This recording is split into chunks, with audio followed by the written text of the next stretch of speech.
මාළු හදන විඩදාංශයක් කරගත්ත ඔයාලා වෙනදා වගේම HCK YouTube channel සාදරයෙන් පිළිගන්නවා. අද මම ගෙනාවේ සීබ්‍රඩානියෝ එක්කෙනෙක්ගේ ඉල්ලීමක් මත මම මේ සීබ්‍රඩානියෝ ගැන වීඩියෝ එකක් ගේනවා. ඉතින් මේ සීබ්‍රඩානියෝ කියන මාළුව ගැන අපි ඉස්සෙල්ලා හඳුන්වන්න ගියොත් මෙයාලා ඩයි කරපු මාළුව జాතියක් නැතුව නැචරල් පරිසරයෙන් ආපු මාළු జాතියක් නෙවෙයි. මොකද කිව්වොත් මෙයාලගේ වර්ණ විපර්යාසය ගත්තොත් ලා කොළ ලා නිල් රෝස වගේ අමුතු නියෝන් කියන්නේ කෘතිම පාට විපර්යාස තමයි මේ මාළුන්ගේ තියෙන්නේ. ඒක නිසා මෙයාලා ස්වභාවික පරිසරයෙන් හොයාගත්ත මාළු జాතියක් නෙවෙයි. ගාපි ප්ලේටි වගේ මෙයාලා කෘතිම මිනිසුන් විසින් නිර්මාණය කරන මාළු జాතිය.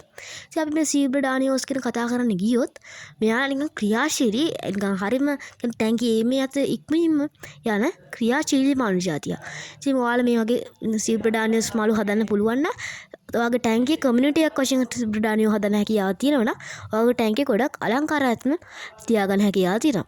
ඉතින් මේ සීබ්‍රඩානියෝස්ලගේ වරල් දිග වෙච්ච වේල් ටේල් වගේ අය කෘතිමව හැදිච්ච අය ඉන්නවා. ඒ කියන්නේ බ්‍රීඩින් මික්ස්, ඒ කියන්නේ ක්‍රොස් වෙච්ච මාළු. ඉතින් මීට අමතරව නෝමල් සීබ්‍රාට ගන්න පුළුවන් ඇල්ලගේ වර්ණ විපර්යාස වැඩිපුර අපිට දකින්න හැකියාව ලැබෙන්නේ නැහැ. ඉතින් ඒකින්දම අනිත් සීබ්‍ර වලට වඩා මෙයාලා බිනුත්ගත් කළ අනිත් සීබ්‍ර වලට වඩා මෙයාලා සෑහෙන මුදලකින් අඩු වෙනවා. ඉතින් මේක නිසා අපි සීබ්‍ර මාළුන්ට කන්න දෙන්න මොනවද කියලා කතා කරමු. එතන කිව්වොත් සීබ්‍ර මාළුන්ට කන්න දෙනවා කිව්වොත් ඔයාලට සාමාන්‍යයෙන් පොඩි අර චූටිම පැලට් එක දෙන්න පුළුවන් නම් මොකද මෙයාලගේ සයිස් එක හැටියට ඒ පැලට් එක යාලට ප්‍රමාණවත්.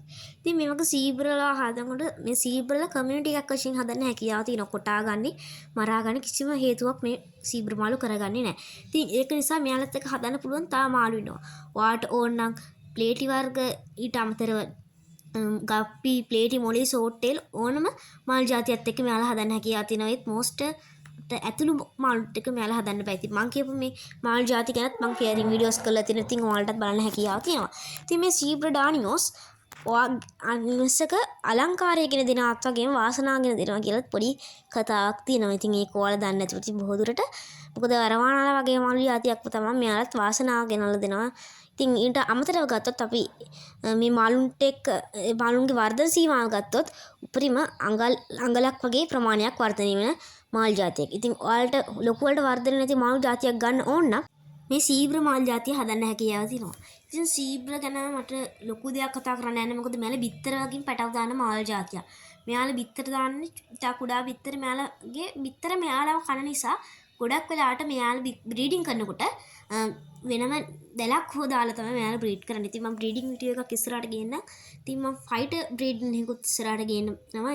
ඉල්ලීම් මත ගොඩක් දෙනෙක් මගේ මාළු ගැන කෙයරින් වීඩියෝස් ගැන කියලා තිබ්බා. ඉතින් ඒක නිසා මම මේ සීබ්‍රඩානියෝත් එක්ක ඊට අමතරව තවත් මාළු ගැන වීඩියෝ එකක් ගෙනාවා. එහෙනම් සීබ්‍රඩානියෝ ගැන මම ලොකුට කතා කරන්න යන්නේ. මට සීබ්‍රඩානියෝගේ මගහැරුණු දෙයක් තියෙනවා නම් අනිවාර්යයෙන් මේ වීඩියෝ එකේ කමෙන්ට් එකක් දාගෙන යන්න කියලා ඉල්ලනවා. ඉතින් ඔයාලා මගේ මාළුගේ ඊළඟ ඕන ක්‍රියාවෙන් වීඩියෝ එකක් තියෙනවා නම් මම අන්තිමට දාපු වීඩියෝ එකට කමෙන්ට් එකක් දාන්න ඕන කෙයරින් වීඩියෝ එක. මොකද කලින් වීඩියෝස් වලට දාන්න එපා. මොකද මට කලින් වීඩියෝස් වල කමෙන්ට් ලොකුවට බැලෙන්න හැකි නෑ. ඉතින් සීබ්‍රඩානියෝස් ගැන කතා කරන්න තියෙන ඔච්චරයි. මගේ අතින් මිස් වෙච්ච දෙයක් තියෙනවා නම් අනිවාර්යයෙන්ම කමෙන්ට් එකක් දාන්න. ඔයාලට හැකියාව තියෙනවා. මගේ අතින් වැරද්දක් වුණා නම් මම වැරදි ලැබකේ මගේ මොන හරි දෙයක් කියවුන්නේ නැත්තම් ඔයාලට අනිවාර්යයෙන් කමෙන්ට් එකක් දාන්න පුළුවන්. එතකොට මම ඊළඟ සීබ්‍රඩානියෝගේ වීඩියෝ එකකින් මම ආයෙත් ගේන්නම් සීබ්‍රඩානියෝ ගැන. එහෙනම් අදට වීඩියෝ එක සීබ්‍රඩානියෝ ගැන ඔච්චරයි. එහෙනම් අපි අලුත් වීඩියෝ එකකින් හම්බුවමු. එතෙක් ඔයාලට සුබ දවසක්.